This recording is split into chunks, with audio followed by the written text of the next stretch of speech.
You're really just right now, you saw a coin go negative 10,000x, and you're telling me, like, what if it becomes a world reserve currency? Proof of spam is a bad idea. Okay? Come mint coins by blowing up the network's capacity is a bad idea. Get as many coins as you ask for by filling the network up with ask for coins transactions. Leaves no space for anyone else. And this shit just goes to zero anyway. It went negative 10,000x. So that is a common complaint. I'm kind of surprised why he's bringing it up if that's exactly what he said. If you look at the gas prices, last night we were at 9 Gwei. That's not expensive. The Uniswap trades were just a couple of bucks. Zen Mint was $2.80. So I would say anytime a popular project launches, it will drive the gas fees. Certainly, it could have shocked some people how much interest Zen has gathered, even though it's supposed to be free. But certainly the gas has spiked, and it's been elevated for a little bit, but then eventually it just dropped down. The fiasco with FTX also spiked the gas to about 620 Gwei. So nobody's complaining about FTX because, well, I mean, people are complaining about FTX, but their effect on gas is just a feature of Ethereum. So anything that causes Ethereum to get busy will spike the gas price. I don't think Zen is responsible for elevated gas prices because we see low gas prices pretty much every weekend. And obviously during the week, gas prices go much higher just because there are other protocols that are being used. There's OpenSea, there's Uniswap. There is just the transfer of Ethereum also burns a lot of gas and creates pressure on gas prices too. So it's nothing unusual. In terms of 10,000x going down or something like that, or looking at the chart, I don't think we should be looking at the chart right now because Zen is free. It should be like really not traded. I mean, I'm not gonna say that Zen has no value. It definitely does have value because the value is the community. But when Zen first came out and the first 2 people minted Zen, like imagine it's yourself and myself minting Zen for the first time ever. It's the second day of the launch. Now you have some Zen and I want to buy some Zen from you.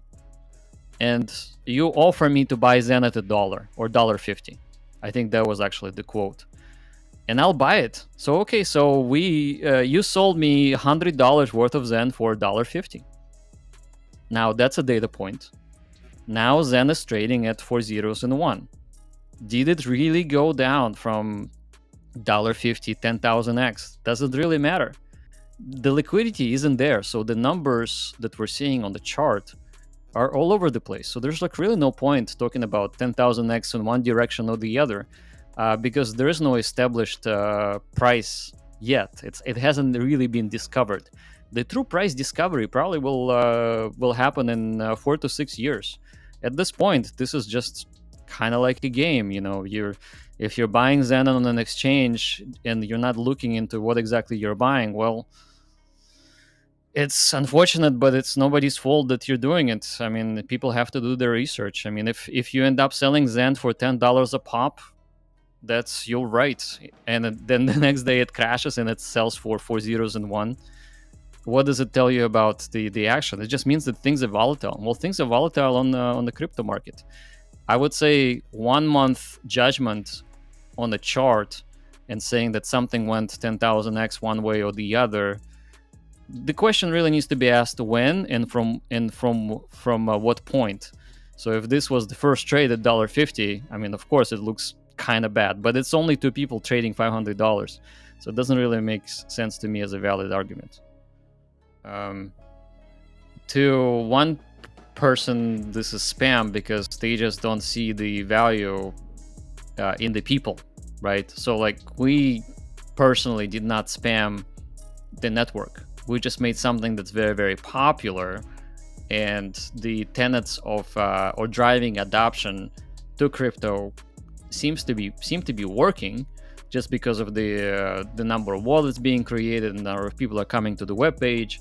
We see all of it, And I think the value is really in the people, not in the load of the network. And of course, the load of the network right now, the load is minimal. So there's nothing to be complained about. So I can't say it's spammy because it's self-attenuating. Like specifically, again, let's go back to the FTX 3 days ago. When the gas price went sky high, no one was minting Zen because people know that they can mint Zen much cheaper.